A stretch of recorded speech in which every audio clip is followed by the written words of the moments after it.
కూటమితోనే సర్వతోముఖాభివృద్ధి చెందుతామని జనసేన అభ్యర్థి కొనదాల రామకృష్ణ అన్నారు. అనకాపల్లి పట్టణంలో గవరపాలెం చిన్నరామస్వామి గుడి వద్ద మరియు శతకం పట్టు గౌరీ పరమేశ్వరుల ఆలయం వద్ద శుక్రవారం రాత్రి నిర్వహించిన ఆత్మీయ సమావేశాల్లో ఆయన మాట్లాడుతూ మనం అభివృద్ధిలో చాలా వెనుకబడున్నామని, గడిచిన 5 ఏళ్లలో జగన్మోహన్ రెడ్డి ప్రభుత్వం రాష్ట్రాన్ని సర్వనాశనం చేశాడని, జగన్మోహన్ రెడ్డి చేసిన అభివృద్ధి ఏమిటంటే భూ కబ్జాలు, సారా, గంజాయి, మాదక ద్రవ్యాల పరంగా మన రాష్ట్రం జగన్మోహన్ రెడ్డి ప్రభుత్వంలో ఎంతో అభివృద్ధి చెందిందని ఎద్దేవా చేశారు. ఎక్కడ చూసినా భూ కబ్జాలు, అక్రమ మైనింగ్, దౌర్జన్యాలు తప్ప ప్రజల బాగోగులు ఈ వైసీపీ నాయకులు ఏనాడు చూడలేదని, ఇటువంటి నీచపు రాజకీయాలు చేస్తాడని నాకు ముందే తెలుసని, ఆనాడు చంద్రబాబు నాయుడుతో కూడా వైసీపీ ప్రభుత్వం వస్తే రాష్ట్రం సర్వనాశనం అయిపోతుందని ఆనాడే చెప్పానని, అందుకే ఇంతకాలం రాజకీయాలకు దూరంగా ఉండడం జరిగిందని, ఈనాడు పవన్ కళ్యాణ్ పిలిచి నన్ను పార్టీలోకి ఆహ్వానించడం జరిగిందని, కోట్ల రూపాయల సంపాదనున్న ఎటువంటి విలాసాలు అనుభవించకుండా కేవలం ప్రజా క్షేమమే లక్ష్యంగా తన సంపాదన సొంత సొమ్మును కూడా ప్రజల కోసం ఖర్చు పెట్టే నాయకుడు పవన్ కళ్యాణ్ అన్నారు. ఈ కార్యక్రమంలో తెలుగుదేశం, జనసేన, బీజేపీ ఉమ్మడి నాయకులు, పెద్ద ఎత్తున ప్రజలు, అభిమానులు, జన సైనికులు, కార్యకర్తలు మరియు తదితరులు పాల్గొన్నారు. ఈ ముఖ్యమంత్రి గారు బాబాయ్ స్వయంగా కుటుంబ సభ్యులే గుండెపోటు అని చెప్పి గొడ్డలతో హతమార్చి వాళ్ళ బాబాయ్ అవుతాడు. ముఖ్యమంత్రి గారు బాబాయ్ స్వయంగా అటువంటి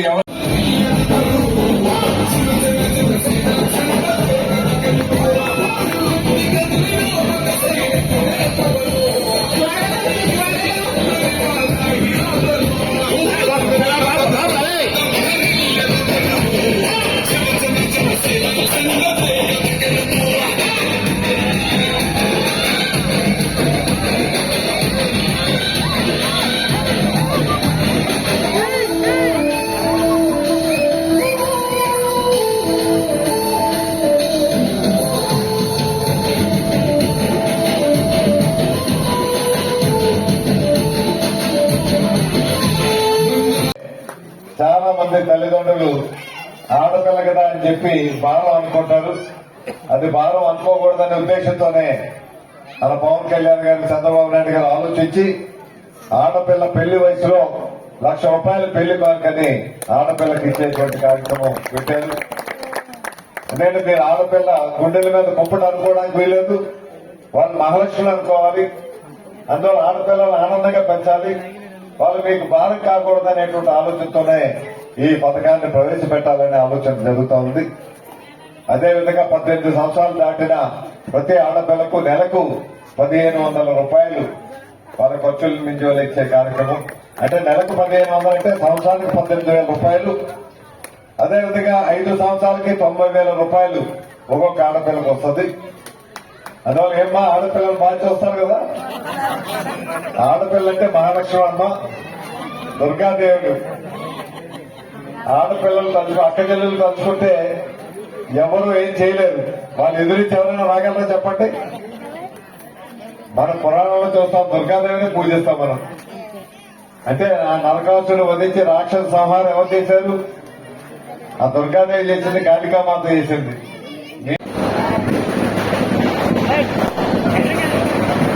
నీకు ఆదర్శం ఉండాలి. ఆయన మాట్లాడి నువ్వు మాట్లాడు, నేను మాట్లాడి నచ్చలు మాట్లాడు. ఇక్కడికి ఇచ్చేసినటువంటి జనసేన, టీడీపీ, బీజేపీ కార్యకర్తలకి, మరి వీధిలో ఉన్న మహిళా తల్లులందరికీ కూడా మనస్ఫూర్తిగా నమస్కారాలు తెలియజేస్తూ, మరి రామకృష్ణ గారికి ఆ గౌరీ పరమేశ్వర ఆశీస్సులు, దుర్గాదేవి ఆశీస్సులు, అభయాంజనేయ స్వామి ఆశీస్సులు, నూకాంబిక ఆశీస్సులు, మరెట్టిల ఆశీస్సులు ఎల్లవేళలా వారికి, వారి కుటుంబానికి ఉండి అత్యధిక మెజార్టీతో మీరందరూ కూడా గెలిపించాలని కోరుకుంటూ సెలవు తీసుకుంటాం. ఏమీ మాట్లాడినాడు, మేమందరూ మాట్లాడిన మాట ఆయన మాట్లాడారు. ధన్యవాదాలు. ఇప్పుడు చివరిగా మనందరూ కూడా రామకృష్ణ గారు ఉపన్యాసం కోసం వెయిట్ చేశాం. అమ్మా, నిత్యావసర వస్తువుల ధరలు చూస్తే 5 సంవత్సరాల దిగుకి ఇప్పటికీ చూస్తే చాలా విపరీతంగా పెరిగింది. ఒక సామాన్య కుటుంబానికి నెలకి ₹10,000 అదనంగా ఖర్చు అవుతా ఉంది. ఈ రోజు మనకు మంచి ప్రభుత్వం రావాలి, పేద ప్రజలకు మేలు చేసే ప్రభుత్వం రావాలి, పేద ప్రజలకి పెన్షన్ కానీ, రేషన్ కార్డు కానీ, ఇల్లు లేని వాళ్ళందరికీ ఇల్లు ఇచ్చే ప్రభుత్వం కావాలి. ఈ రోజు పెన్షన్ కూడా ఈ ప్రభుత్వం వస్తే ₹3,000 వస్తుంది. అమ్మకు అమ్మా అది 7వ నెల నుంచి 4,000 రూపాయలు వస్తుంది. అంతేకాదు మనకి 60 సంవత్సరాలు దాటిన వాళ్ళకి 4,000 రూపాయల పెన్షన్ ఉంది. ఇప్పుడు 4,000 ఇస్తాం. ఇప్పుడేమో మన ప్రభుత్వం వచ్చాక 50. రాష్ట్ర ప్రజలకు మనం చూస్తాం, ఒక్కసారి ఆలోచించండి. ఈ రోజు మోసపూరితమైనటువంటి ప్రభుత్వం ఇది. కక్ష సాధింపులతో ఇచ్చిన ఏ ఒక్క మాట కూడా నిలబెట్టుకోలేదు. ఈ రోజు ఒక్క అవకాశం అని చెప్పి మన కరెంటు ఛార్జీలు 9 పర్యాలు పెరిగాయి. ఒక్క అవకాశం అని చెప్పి ఈ సారా రేట్లు 60 రూపాయల నుంచి 220 రూపాయలు వెళ్ళింది. ఒక్క అవకాశం అని చెప్పి మన మున్సిపల్ ట్యాక్సులు విపరీతంగా పెంచారు. ఒక్క అవకాశం అని చెప్పి మనకి చెత్త పన్నులు వేశారు. గతంలో చంద్రబాబు నాయుడు గారు ముఖ్యమంత్రి అయిన తర్వాత డిఎస్సీ అంటే మీకు తెలియకపోవచ్చు, 25,000 ప్రభుత్వ ఉద్యోగాలు మన ఆందోళనకి చేస్తారని చెప్పి ఫస్ట్ సంతకం, మొదటి సంతకం చంద్రబాబు నాయుడు చేసేది 25,000 ఉద్యోగాలు వేస్తారని దాని మీద ఫస్ట్ సంతకం పెడుతున్నాడు. మరియు సెకండ్ సంతకం land titling act, land titling act అనే దాన్ని రద్దు చేస్తూ 2వ సంతకం పెడుతున్నాడు.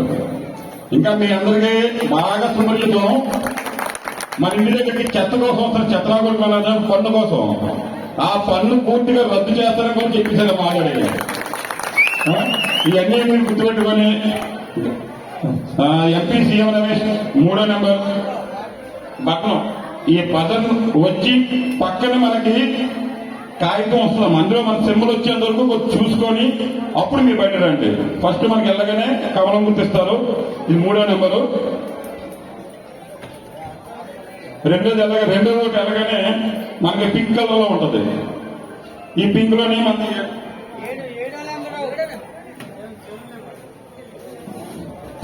పింక్ కలర్ ఉంటుంది. సేమ్ ఇది అదే ప్రోత్సాహం. 7వ నెంబర్ మీద నొక్కాలి. 7వ నెంబర్ మీద నొక్కినంత సౌండ్ రావాలి. పక్కన మనం చూస్తుంది కానీ స్ట్రిప్ రావాలి. మనం దేని మీద ఏ గుర్తు మీద అయితే నొక్కామో ఆ స్ట్రిప్ పైకి వస్తుంది. అది చూసుకొని అప్పుడు మీరు వెనక రావండి. ఈ రెండో చేసి అత్యధిక మెజార్టీ. ఇప్పుడు మనం ఏం గెలుపు కోసం మనం ఏం పోరాడట్లేదు, మనం ఎంత ఎక్కువ మెజార్టీ ఇస్తామా అని చెప్పాను. యాక్చువల్ గా జనాలందరూ మాట్లాడుకునేది కూడా ఎవరు మెజార్టీ చేస్తారని బూతుల మీద మాట్లాడుకున్నారు తప్పించి గెలుపు కోసం అయితే మాత్రం ఎవరు మాట్లాడుకోవట్లేదు. నేను ఉదయం కొత్తూరు వెళ్ళాను. ఉంటే మనకు కూడా 2 పంటలు పండించుకునేటువంటి అవకాశం కలిగి ఉండేది. ఈ రోజు రైతులకు మేలు చేయాలని రైతు బంధు అని చెప్పి సంవత్సరానికి 20,000 రూపాయలు ప్రతి రైతుకు కేంద్ర రాష్ట్ర 4,000 రూపాయలు స్వయంగా మీ ఇంటికి తీసుకొచ్చి ఇచ్చే కార్యక్రమం జరుగుతుంది. హత్య చేసేటువంటి హంతకుల్ని తన ఇంట్లో పెట్టుకొని రక్షిస్తా ఉన్నాడు. మన జిల్లాకు మన వాళ్ళందరికీ కూడా తలెత్తుకునే విధంగా చేసిన తప్పితే ఏ రోజు కూడా ఏ తప్పు కూడా చేయలేదు. ప్రజా జీవితంలో అభివృద్ధి కార్యక్రమాలు చేయాలి, శాశ్వతమైన అభివృద్ధి జరగాలి. ఎందుకంటే సామాన్య పేద ప్రజలకు మేలు జరగాలి. అసలు రాజకీయ ప్రజా జీవితమే ప్రజలకు మేలు చేయడానికి వచ్చేది. దీనివల్ల ఏదో అధికారం వచ్చి అనుభవించడానికి కాదు. అనుభవించాలనుకుంటే ఈ 10 సంవత్సరాలు కూడా అధికారులు ఉండేవాడిని.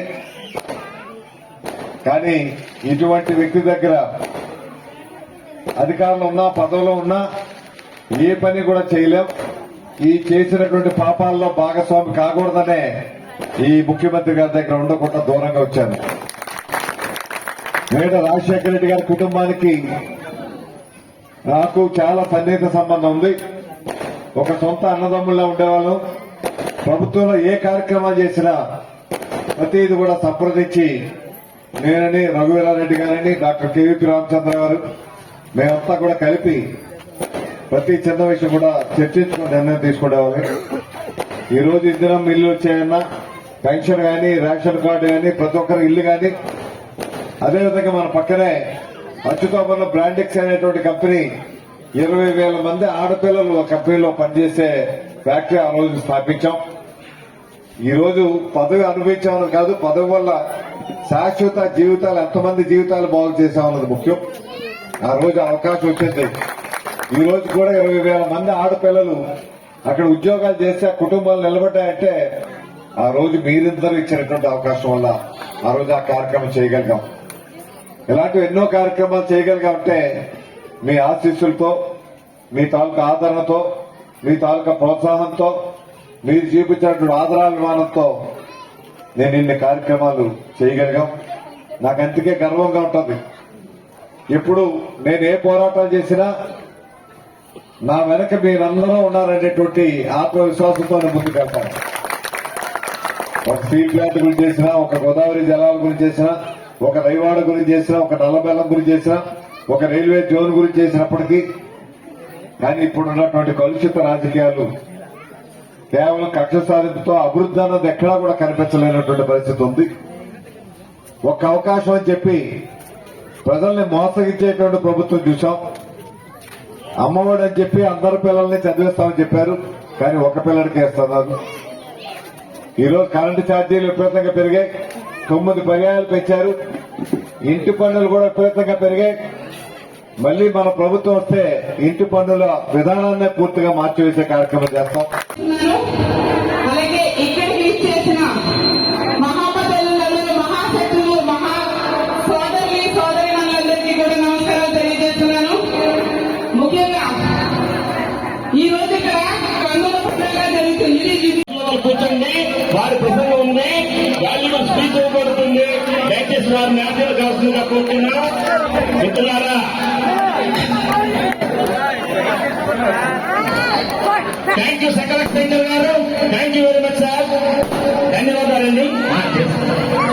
థ్యాంక్ యూ బాబు, థ్యాంక్ యూ వెరీ మచ్.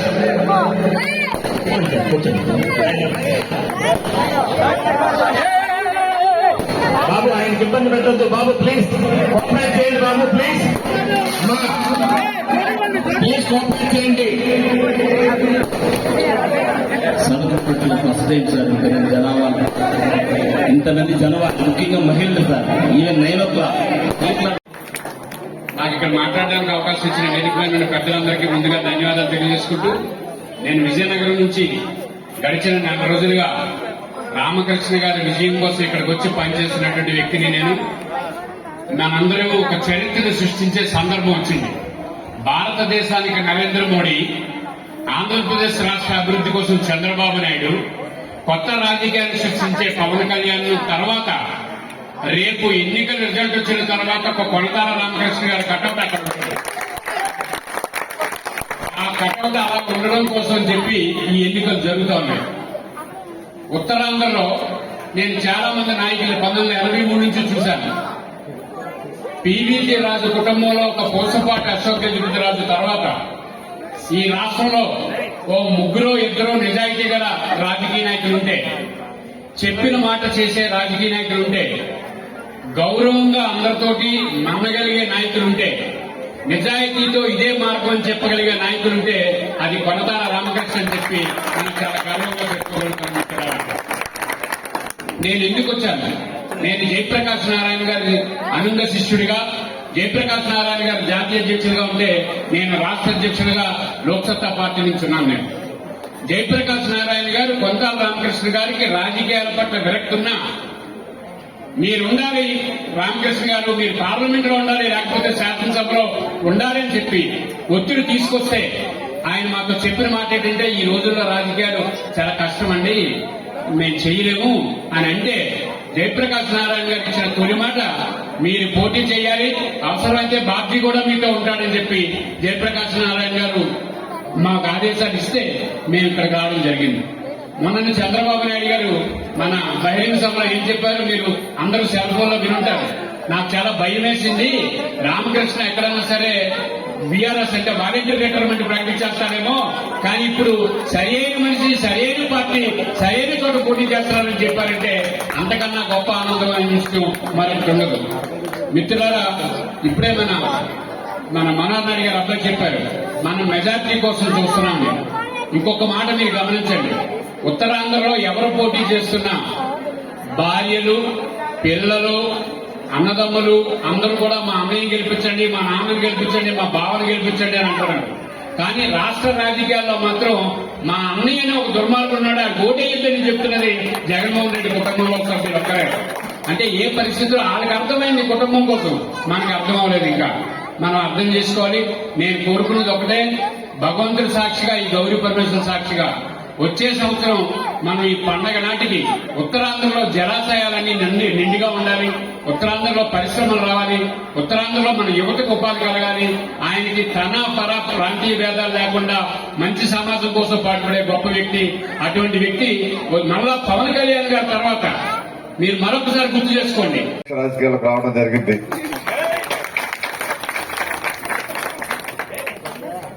గతంలో చాలా అవకాశాలు ఇచ్చారు మీరంతా. ఎంతవరకు వచ్చాం కాబట్టి అలాంటి మహారథుని ఇక్కడికి ఎమ్మెల్యే అభ్యర్థిగా చెప్పినప్పటి నుంచి కూడా అందరూ కూడా చాలా ఆనందంగా ఉన్నారు. ఎందుకంటే 3 మినిస్ట్రీలు చేసినా సరే మచ్చలేని నాయకుడు మన కొంతాల రామకృష్ణ గారు. నిజంగా మనం గర్వంగా ఫీల్ అవ్వాలి. అలాంటి మహానుభావుడైన మహోన్నతమైన మనస్తత్వం ఉన్న వ్యక్తిని ఇక్కడ ఎమ్మెల్యే అభ్యర్థిగా ప్రకటించిన వెంటనే అందరూ కూడా ఆనందంతో ఒక్కటై మనం అందరం కూడా ఒక శక్తిగా విజయం సాధించే వరకు మనం అందరం కూడా ఈ 2 రోజుల సమయం కూడా మనం సద్వినియోగపరచుకోవాలి. ఇక్కడికి వచ్చి మిమ్మల్ని మేము ఓటయ్యింది అని అడగట్లేదు, ఎందుకంటే మీరు వేస్తారు. బట్ ఇంకా 100 మందితో ఒక్కొక్కరు వేయించాలని చెప్పేసి అభ్యర్థించడానికి ఇచ్చేస్తాం ఇక్కడికి. మా అబ్బాయి సంతోష్ని జాయిన్ చేస్తూ కార్యక్రమం ఇక్కడే మొదలు పెట్టాం. మళ్ళీ మనకు ఆ గౌరీ పరమేశ్వరి దీవెనలతో ఆశీస్సులతో మనకి ఈ ప్రాంతానికి మంచి రోజులు రావాలని, మళ్ళీ ఈ అనకాపల్లి చరిత్రలోనే చిరస్థాయిగా ఉండే విధంగా అభివృద్ధి కార్యక్రమాలు జరగాలని, ఆ అభివృద్ధి కార్యక్రమాలు జరగడానికి మీ అక్క చెల్లెలు ఆశీస్సులు అందరూ కూడా ఇవ్వాల్సిందిగా మీ అందరినీ వినయపూర్వకంగా కోరుతా ఉన్నాను. ఈరోజు మీరిచ్చినటువంటి అవకాశంతో ఈ అనకాపల్లి ప్రజలు, ఈ ప్రాంత ప్రజలు ఇచ్చిన మద్దతుతో జీవితంలో ఎన్నో పదవులు సాధించాం, ఎన్నో ఉద్యమాలు చేశాం, ఎన్నో శాశ్వతంగా ఉండేటువంటి కార్యక్రమాలు చేయగలిగాం. ఇవన్నీ చేయగలిగామంటే దానికి కారణం నా వెనక మీ అందరూ కూడా ఉన్నారు. ఈ అక్కచెల్లెల ఆశీస్సులు, ఎక్కడైనా తల్లి ఆశీస్సులు, అక్కచెల్లెల ఆశీస్సులు ఉండాలి. ఏమా మహాలక్ష్ములు అక్కచెల్లెలు అంటే, తల్లులంటే తల్లి ఆశీస్సు లేకుండా ఏ పని మొదలు పెట్టం. అదేవిధంగా నాకు ఆ గౌరీ మాత పార్వతీ పరమేశ్వరుల ఆశీస్సులు ఇంటిగా ఉన్నాయి కాబట్టి ఎన్నో కార్యక్రమాలు చేయగలిగాం. ఈరోజు మళ్లీ అవకాశం వస్తుందని, మళ్లీ పోటీ చేయాల్సి వస్తుందని నేను ఎప్పుడు కూడా ఊహించలేదు. నేను అసలు పోటీకి దూరంగా ఉండాలనుకున్నాను, పోటీ చేయకూడదు అనుకున్నాను, రాజకీయాలకు దూరంగా ఉండాలనుకున్నాను. అనుకునే ఈ 10 సంవత్సరాలు ఖాళీగా ఉండడానికి ఇష్టపడ్డాను తప్పితే అధికారం కావాలి, పదవి కావాలనుకుంటే ఈ ముఖ్యమంత్రి దగ్గర కూడా నాకు పదవి వచ్చి ఉండేది. కానీ ఈ పాపాత్మక ప్రభుత్వంలో, ఈ దుర్మార్గ ప్రభుత్వంలో నేను భాగస్వామి కాదలుచుకోలేదు. ఇటువంటి అరాచక ప్రభుత్వం ఇది.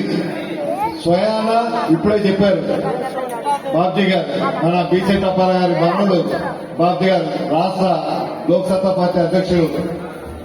ఆయన ఒకటే చెప్పారు, ఎవరైనా ఈ చెల్లమ్మల ఆశీస్సులన్నీ మాకున్నాయని గర్వంగా చెప్పుకుంటాం. ఏమిటి ముఖ్యమంత్రి గారు వీళ్ళు చెల్లమ్మ ఆశీస్సులు ఉన్నాయని అడగండి. ఆ చెల్లెమ్మలు ఏం చెప్తున్నారు మొన్న మీరు టీవీలో చూసుంటారు. ఈ ముఖ్యమంత్రి రక్త చరిత్ర ఉండే, నేర చరిత్ర ఉన్నటువంటి ముఖ్యమంత్రి మా తండ్రిని చంపినటువంటి వ్యక్తుల్ని రక్షిస్తున్నాడు. మా తండ్రి గుండెపోటు అని చెప్పి గొడ్డల పోటుతో అన్యాయంగా హతమార్చారు. ఆ హతమార్చిన వ్యక్తులు ఈ ముఖ్యమంత్రిని కాపాడుతా ఉన్నాడు. అటువంటి వ్యక్తులనే మళ్లీ పార్లమెంట్ పోటీ పెడతా ఉన్నాడు. ఇటువంటి నేర చరిత్ర, రక్త చరిత్ర కలిగినటువంటి ముఖ్యమంత్రికి ఓటు వేయొద్దని చెప్తా ఉన్నారు అక్క చెల్లెలు. ఎందుకంటే ఏమైనా నిదర్శనం కావాలమ్మా? స్వయంగా చెల్లి షర్మిల ఆ రోజు నేను ఆ పార్టీలోనే ఉన్నాను. 3200 కిలోమీటర్లు పాదయాత్ర చేసింది. పాదయాత్ర చేశాక ఈయన అధికారంలో కూర్చోబెట్టింది అన్నాను ముఖ్యమంత్రిగా.